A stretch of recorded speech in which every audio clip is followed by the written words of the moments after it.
so in this next phase, we want to start out by taking a look at the UDL guidelines. We're just beginning this work, I realize, as teams of looking at how UDL can help to change things for students by just focusing on how we approach planning instruction for our classrooms. So if we can find some ways to help John by just expanding our experience and our skills in building UDL into our lesson planning, that's where we want to begin for our problem solving. The hope is that at some point we'll be able to meet most students' needs most of the time just by making these kinds of changes in how we do things. So for today, in talking about John, let's see if we can identify maybe just 3 things from our UDL guides, and you have a couple of copies here at the table, that if we were to consciously focus on might make a difference for him. You have a couple of copies, as I said, to kind of glance through, so take a minute, and if anyone has any ideas of ones that are really critical that would support John specifically, then let's throw them out there. You kind of, after looking at it, I think, just looking at engagement, I think he seems like a really engaged learner. He's really motivated. Does anybody else have an area of priority or think this is an area of priority for him? No, but I think I see a lot more of a need in the area of representation because of his difficulty with reading. I'd like to suggest that we consider the guideline provide options for language, mathematical expression, and symbols, and particularly supporting decoding of text.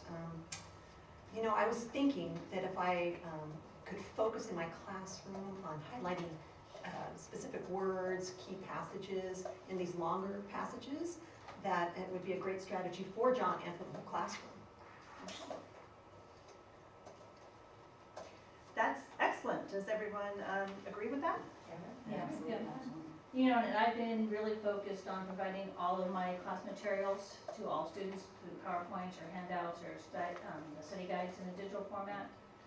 So that really makes a difference, especially for someone like John who can benefit from the read aloud features that are available on his Chromebook. But looking at this, I think I'd suggest we look at the guideline of provide options for perception, and particularly, offer ways of customizing the display of information. I hadn't really considered that, but sometimes with the lengthy directions that we have in math with our word problems, they really mess John up. And I recently gave the class an article that had a lot of technical vocabulary, and John really struggled with it.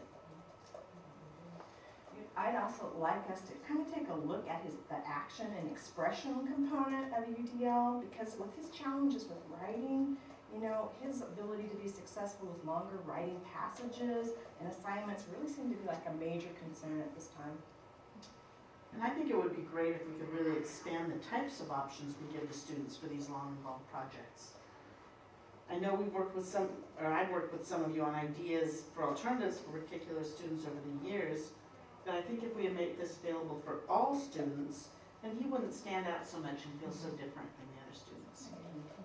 Well, and I think that it'd be great if we could work in some of his creativity. So if we brought in some technology skills, that would really do well for his ego. Other kids could see him successful in something, and that would be helpful. So let's identify options for expression and communication as another area to focus on. Maybe that's even an activity you might want to explore in one of your PLC groups.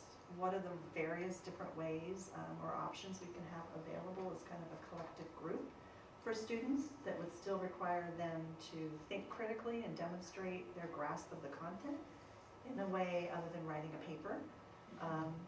I think that's probably enough for us to tackle in terms of new UDL strategies to explore.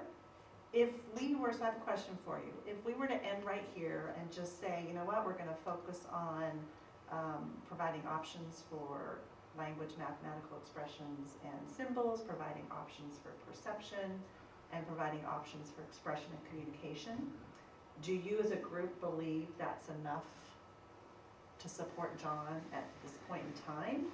Or should we go further and look at some more specific tools tied to what John's being asked to do right now? I think looking at the information we've already gathered, prior to this meeting, I think he really has a lot of needs that need more support. I think we could come up with some specific things to try with him that would really help benefit him a little bit more than just the typical UDL strategies in place. You know, I agree, he's had years of specialized instruction, and it's really time to get down to things that will enable him to move forward to reaching his goals and that would work around his disabilities that he'll always have.